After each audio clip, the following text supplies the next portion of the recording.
pays à travers des informations bien fouillées concernant tous les domaines de la vie du pays.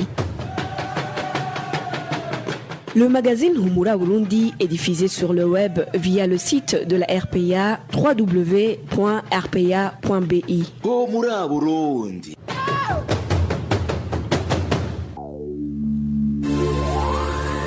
À la présentation, Émile Nivasumba. Bienvenue chers auditeurs dans cette édition du 7 juillet 2020. Les principaux titres d'abord. Ils perdent de plus en plus l'espoir de le retrouver. Les proches d'un albinos de Gashoho ont perdu sa trace depuis 8 jours. L'administration locale est interpellée. Les détails, c'est dans quelques instants. Et les partisans du CNL accusent les administratifs de tenter de les disqualifier aux prochaines élections collinaires. Nous nous rendrons à Ngozi et à Rumonge au cours de cette édition. Et la campagne de dépistage à la Covid-19 bat son plein à Bujumbura. Vous aurez les détails tout de suite au début de cette édition réalisée au niveau technique par Inès Gakiza et Lucie Kabera. Bienvenue encore une fois. Aujourd'hui, c'est le deuxième jour de campagne de dépistage du coronavirus en mairie de Bujumbura. Le Premier ministre appelle la population à prendre au sérieux la pandémie et à limiter les rassemblements inutiles. Le ministre de la Santé, lui, appelle à la participation massive à la campagne. Inès Gakiza. En concluant, j'interpelle toute la population à se protéger en évitant des rassemblements qui ne sont pas nécessaires.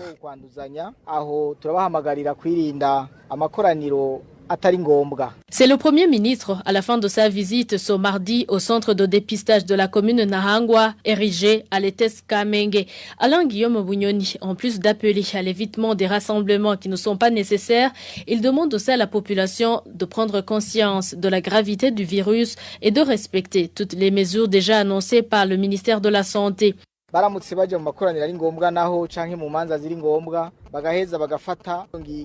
Et si quelqu'un est obligé à se rendre à des rassemblements, qu'il respecte toutes les mesures de prévention. Deuxièmement, nous nous adressons à ceux qui sous-estiment ce virus, le comparant à une simple fièvre, et à ceux qui se lamentent comme quoi le traitement dure beaucoup de jours. Qu'ils se rappellent qu'on ne vit qu'une seule fois.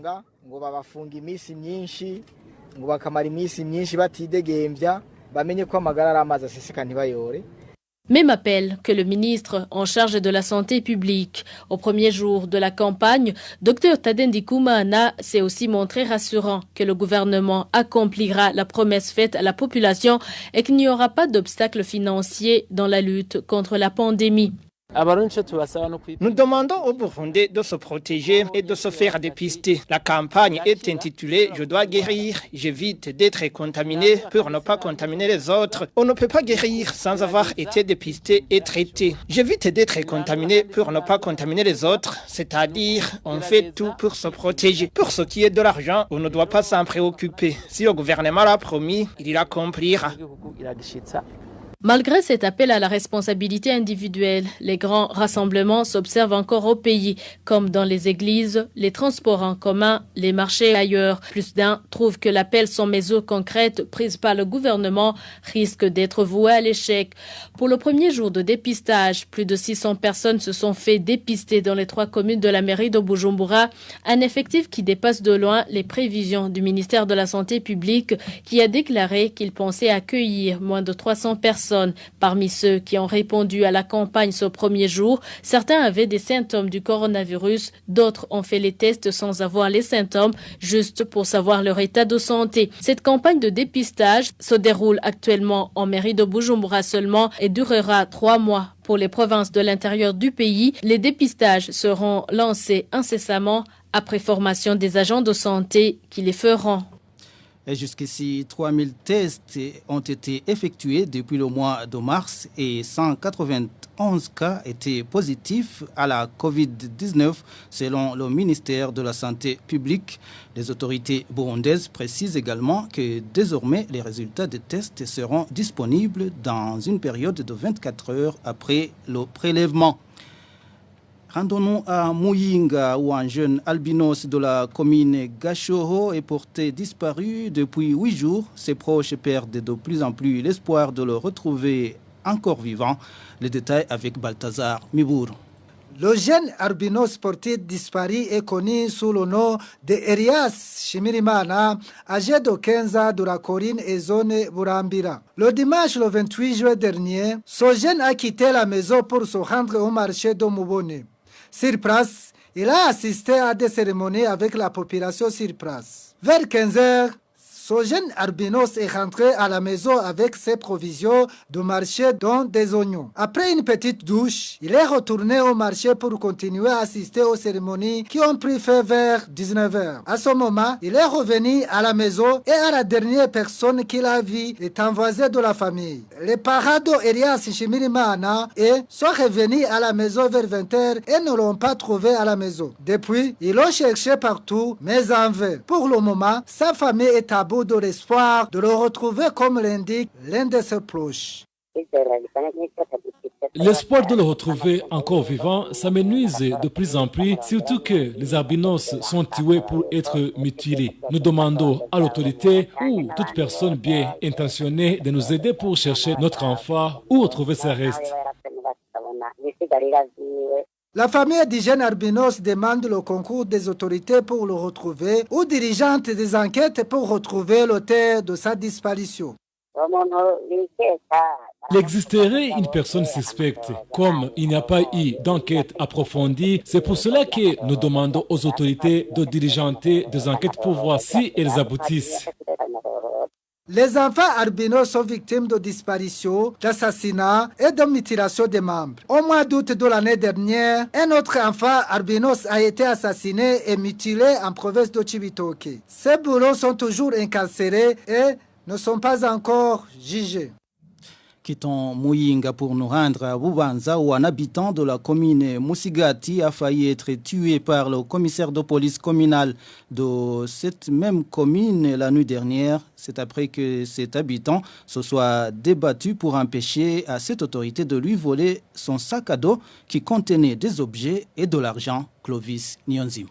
La personne qui a échappé de justesse à la mort s'appelle Gervais Gilkushaka. Selon les informations en provenance de la commune Musigati, cela s'est passé vers 21h30 alors qu'elle revenait de Cibitoke où se situe son bureau au sein de l'ONG à Disco.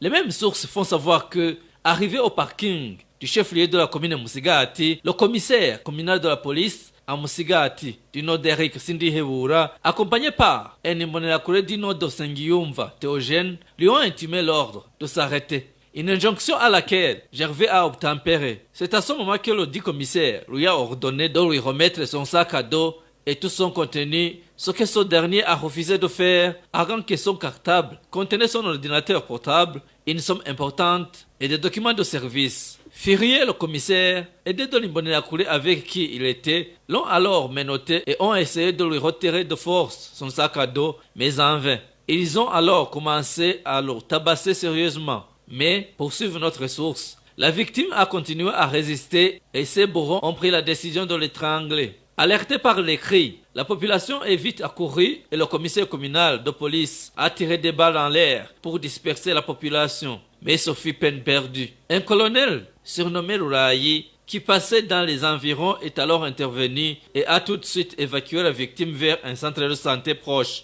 Mais, révèle toujours nos sources, comme la victime était mal en point, elle a par après été transférée à l'hôpital du chef-lieu de la province. Quant aux deux malfaiteurs, ils sont rentrés qui étaient de rien. Entre-temps, des informations que nous détenons des autorités administratives en commune Musigati font savoir qu'ils suivent de près ce dossier. À Musigati, comme partout dans le pays, vous nous suivez en direct sur la page Facebook de la RPA Ejui Gawanyagiyugu et sur notre compte Twitter. Tout de suite, nous parlons du rapport hebdomadaire de la Ligue des droits de l'homme ITEC. 13 personnes ont été tuées et 2 autres enlevées au cours de la semaine dans différents coins du pays, relate le rapport hebdomadaire de la Ligue ITEC. Cette organisation burundaise des droits de l'homme évoque également des cas de violence sexuelle basés sur le genre et d'arrestations arbitraires.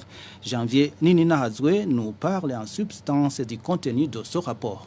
Au cours de la semaine du 29 juin au 5 juillet 2020, la Ligue ITK recense au moins 13 personnes tuées, dont 8 retrouvées mortes, 2 autres enlevées, 5 victimes de la violence sexuelle basée sur le genre et une personne arrêtée arbitrairement. Parmi ces victimes figure une femme tuée et une jeune fille élève enlevée. Des Imbonerakure affiliés au parti CNDD-FDD, des policiers et des administratifs sont pointés du doigt comme étant des présumés auteurs de la plupart de ces violations des droits humains. Il s'agit à titre illustratif de 3 orpailleurs tués en province Chibitoke. Le triple meurtre a été commis à la frontière burundo-congolaise sur la 6e transversale colline Kaburanwa en commune Buganda. Les victimes provenaient du groupement Misisi en territoire de Fizi en République démocratique du Congo et ont été tués par un groupe d'Imbonerakure. Un certain Ladislas Abonimana, originaire de la colline Milinzi, commune et province Moramvia, est décédé suite au coup de bâton lui infligé par des Imbonerakure, indique la Ligue ITK. S'agissant de personnes tuées par des gens non identifiés,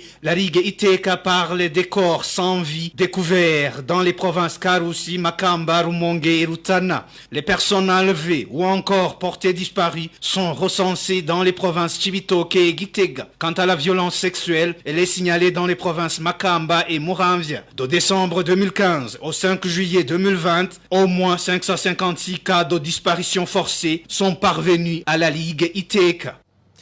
Parlons toujours droits de l'homme. 4 membres du parti CNL sont détenus au cachot de la commune Gashikanoa en province Ngozi pour avoir manqué de respect au chef de la colline Gatukuza. Une accusation réfutée par les habitants de la place qui parlent plutôt d'une stratégie visant à écarter les membres de ce parti d'opposition lors des prochaines élections collinaires plutôt. Les détails avec Emmanuel Daishimi. Le premier à être arrêté, c'est Emmanuel Ninganza, candidat du parti CNL au poste de chef de colline Gatukuza en commune Gashikanoa. Emmanuel Ninganza a été arrêté et immédiatement conduit au cachot de la commune Gashikanoa ce dimanche. Selon les informations recueillies sur place, 3 autres membres de ce parti, à savoir Aladin Daikeza, Révérien Yamouremien et Pierre Miburo, ont également été arrêtés ce lundi au moment où ils avaient rendu visite à Emmanuel Ninganza. Selon les mêmes sources, le chef de colline Gatukuza Dino de Révérien Minani serait derrière ces arrestations. Le chef de colline, Révérien Miburo, est derrière tout ça, car parmi ces personnes arrêtées, il y a un candidat aux élections pour le compte du parti CNL. Craignant que ce dernier le remplace sur ce poste, le chef de colline a juré de faire tout pour lui en empêcher. Les membres du parti CNL indiquent que certains Imbonerakure seraient complices de ce chef de colline Gatukuza.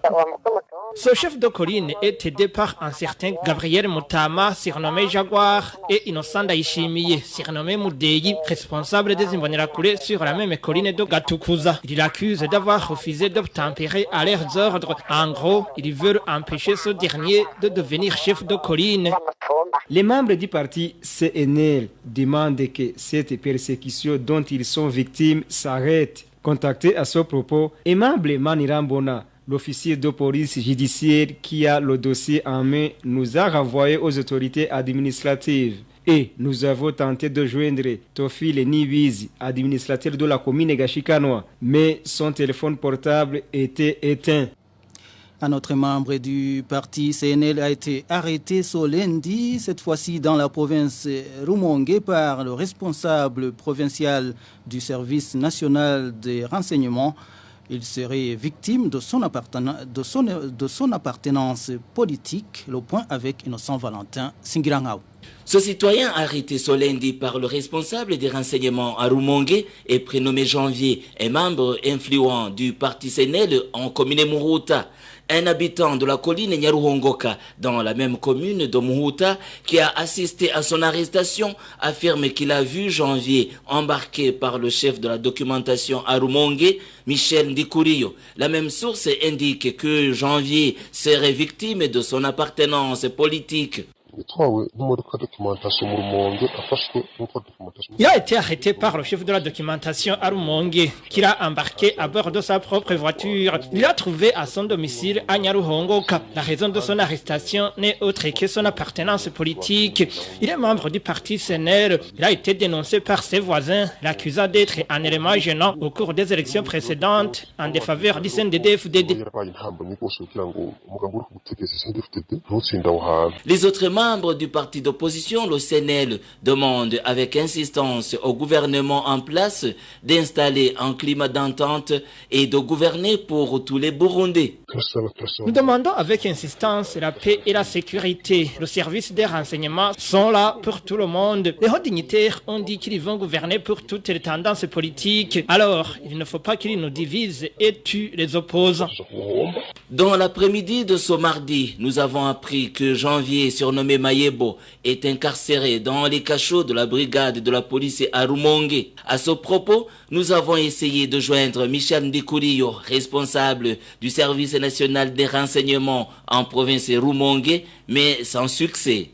Toujours en page droits de l'homme, un enseignant de l'école fondamentale Guagura située en commune Muruta de la province Kayanza a vu sa maison endommagée par des gens non encore identifiés la nuit de ce lundi. Une mésentente entre lui et un Imbonerakure de la place serait à l'origine de cet acte. Rachel Kagissier pour plus de détails. La maison attaquée appartient à Juvenal Nyorugira, un enseignant de l'écofort Guegura. Certains habitants de la colline Guegura révèlent que les jets de pierre ont été lancés sur cette maison vers 19h40 et ont abîmé des tuiles et cassé les vitres des fenêtres. La clôture a été aussi détruite. Selon les voisins, Juvenal Nyorugira n'était pas à la maison lors de cette attaque. Seule sa femme et ses enfants étaient enfermés dans la maison. Notre source sur cette colline suspecte un Imbonerakure du nom de Charles Hatungimana qui a un contentieux avec cet enseignant d'être parmi ceux qui ont jeté ces pierres. Ce contentieux a débuté il y a un mois quand l'enseignant Juvenal est allé dans un cabaret appartenant à cet Imbonerakure Hatungimana Charles. Il lui a donné un billet de 5000 francs pour avoir de la bière. Charles Hatungimana a refusé de le servir, arguant qu'il ne peut pas donner à boire à un membre du parti CNL.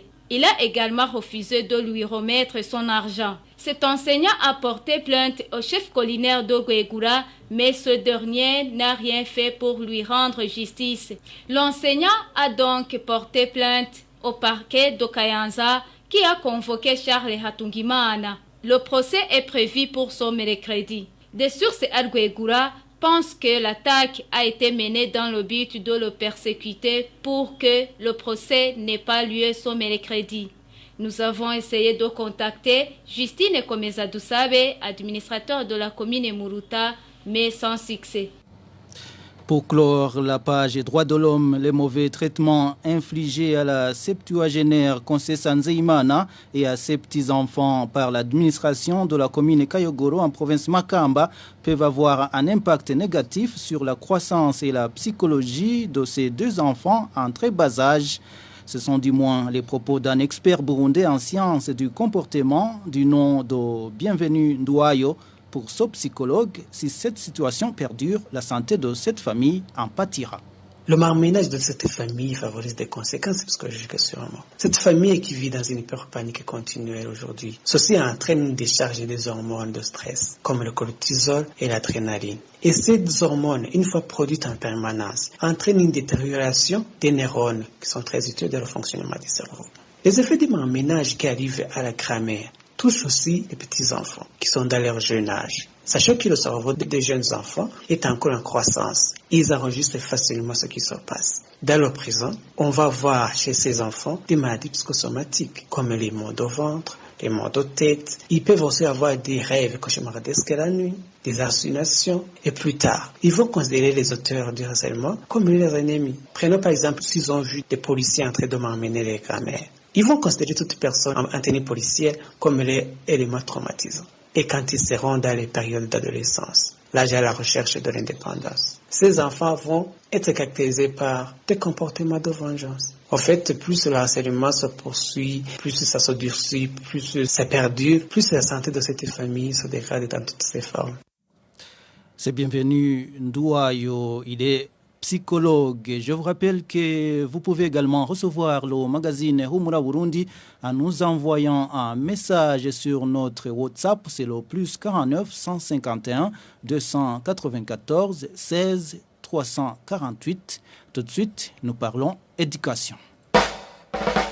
Humura Burundi.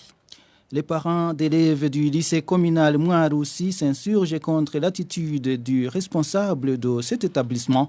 Au moment où l'année scolaire a été clôturée vendredi de la semaine dernière, aucun élève n'a eu droit à son bulletin, que ce soit ceux qui ont réussi ou ceux qui ont échoué.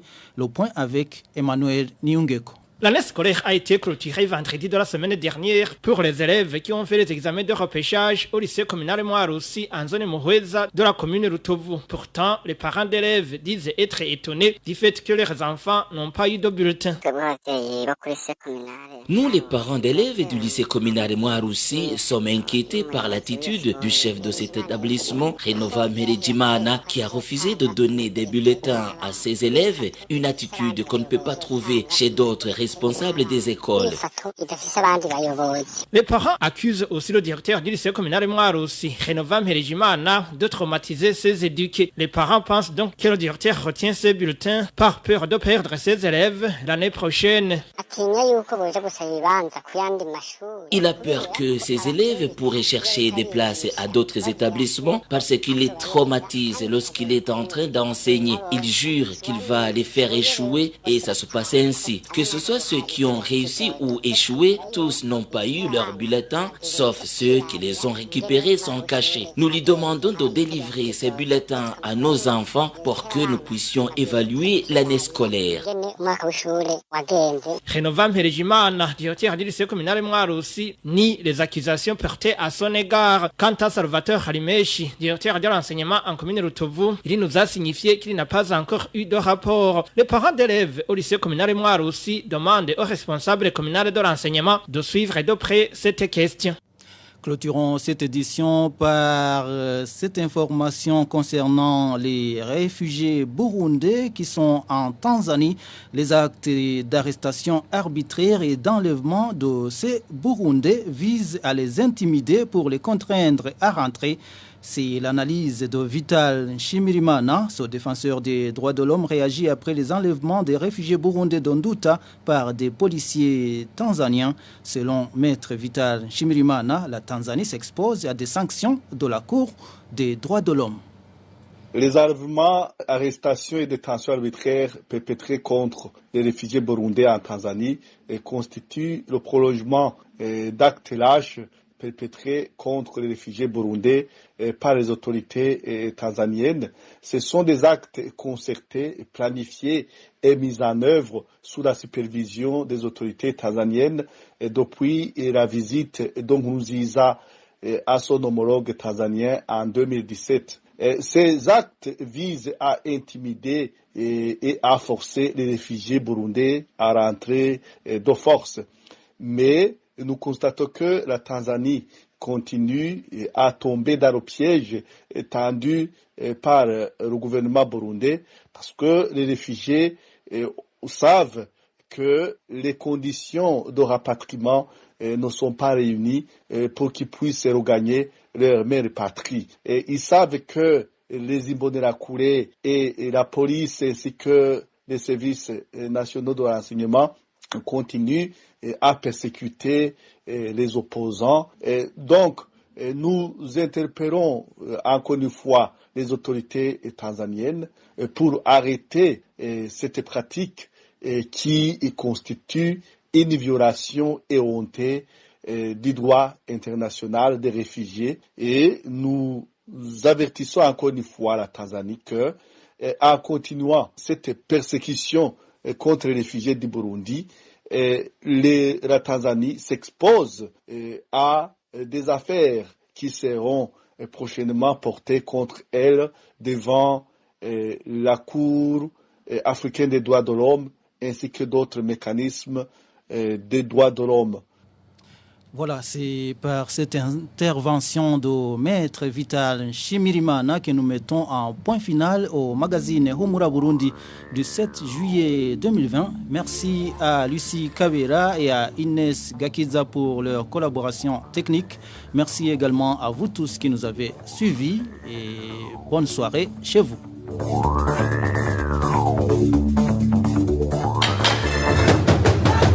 C'était le magazine Humura Burundi. Un magazine campant pour relier les Burundais en exil et ceux toujours au pays à travers une information de qualité.